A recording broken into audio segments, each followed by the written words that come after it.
I now give the floor to activist Nazanin Boniadi, who's sitting here with us today. Thank you for your remarks, Nazanin. Thank you, Ambassador. Your Excellencies, distinguished guests, good afternoon. In following the powerful remarks of Special Rapporteur Rahman and Dr. Abadi, I'd like to start by talking a little about the current crisis in Iran, then debunk a couple of myths, and finally offer a way forward. 2 days ago, I received a message from a relative of a prominent political prisoner in Iran, who I'll avoid naming to protect them from retaliation by the Islamic Republic authorities. It reads, "I ask the United Nations not to be indifferent to the crimes against humanity inside Iran, because they're killing our children. Protesting is the right of every nation, but the Islamic Republic kills protesters with war bullets. Ask the United Nations not to remain silent, because the lives of our political prisoners are in danger, and many have lost their health or died under torture." I've been working in the Iran human rights advocacy space for 14 years now. Never during that time have I witnessed such widespread and committed opposition to the Islamic Republic regime as there is in Iran today. While Iran has become accustomed to mass protests nearly once every decade, neither the student protests of 1999, nor the Green Movement of 2009, or even the more recent November 2019 protests compare in fervor or magnitude to the current protests, in which, for the first time since the inception of the theocracy in 1979, people are not only openly opposing 83-year-old Supreme Leader Ali Khamenei, which they'd started to do in 2017, but are actively fighting back to defend themselves against the security forces and tearing down billboards and burning pictures of the founder of the Islamic Republic, Ayatollah Khomeini. As always, due to the lack of transparency, the number of protesters killed, including women and children, are likely to be much higher than reports suggest. They've been killed with batons to the head and bullets to the neck, even as they ran for their lives. But the most unprecedented part of these protests is that they have been female-led.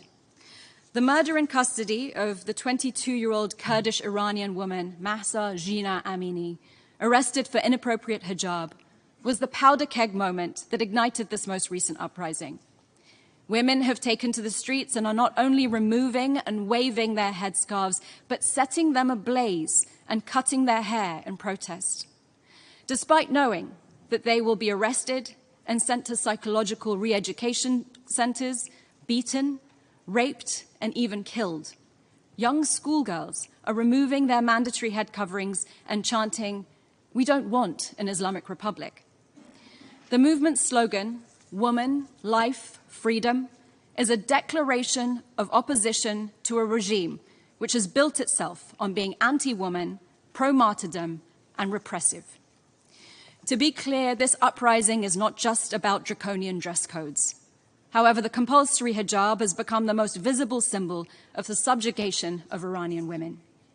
Now, Iranian men and women stand shoulder to shoulder against the Islamic Republic's gender apartheid regime that has maintained its power not only through the segregation and oppression of women in Iran, but denial of all Iranians from freedom of expression, association, and assembly, as well as fair trials and due process.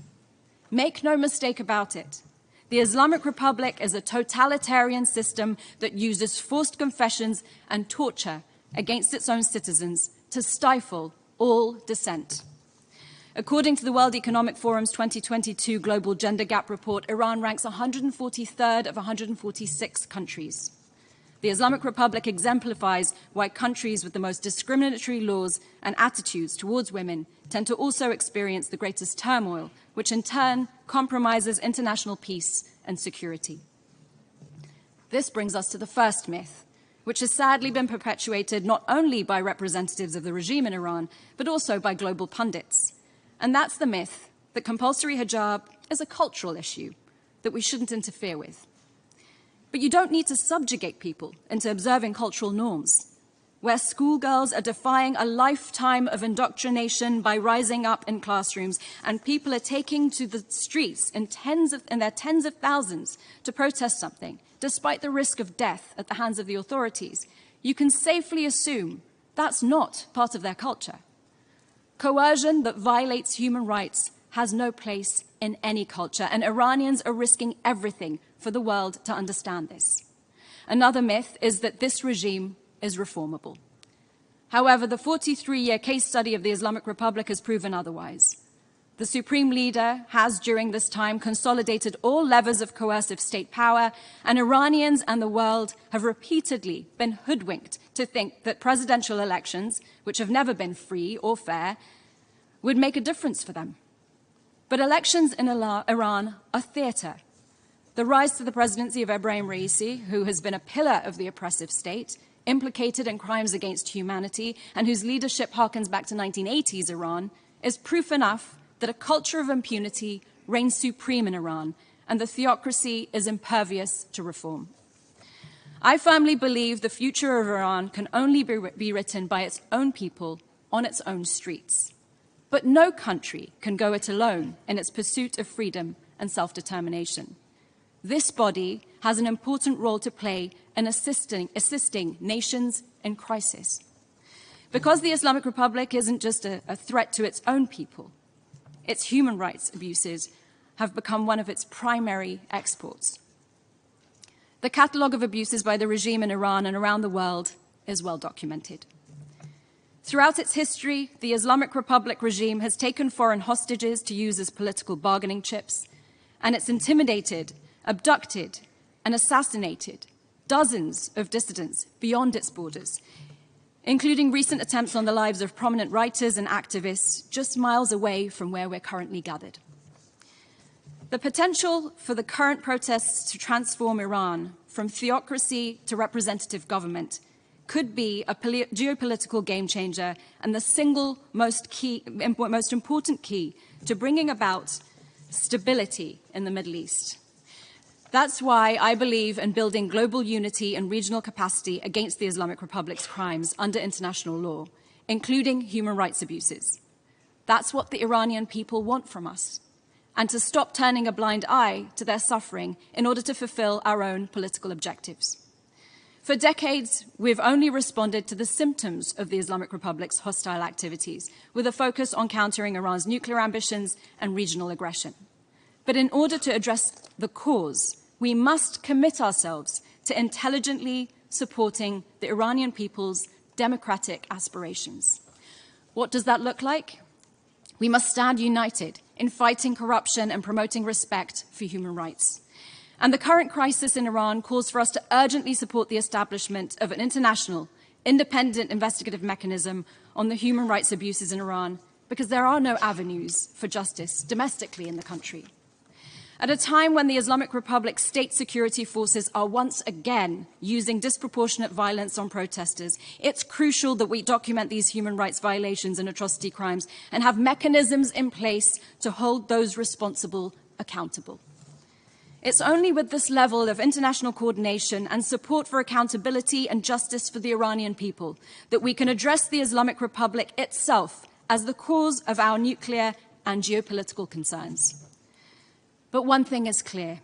Human rights abuses at this scale are a symptom of a deep political malaise and a government considered illegitimate by its own people. Human rights are intricately bound with respect for the rule of law, and there can be no good governance in the long run without the rule of law. Good and law-abiding governance not only make for better regional neighbors, but also cooperative members of the international community.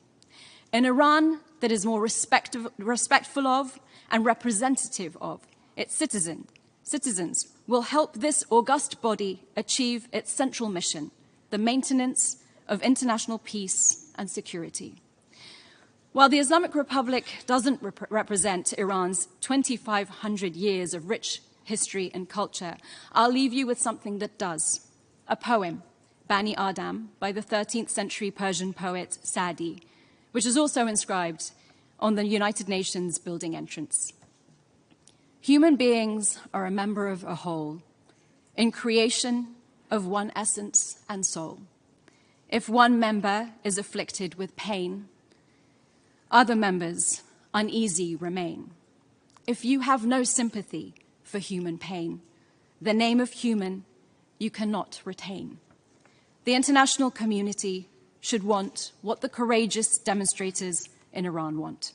It's time for us to stop abetting the Islamic Republic of Iran and start supporting the freedom-loving people of Iran. Thank you. Thank you, Nazanin. That was an extraordinarily powerful statement. And thank you for your call to support the freedom-loving people of Iran. And that's exactly why we are here today.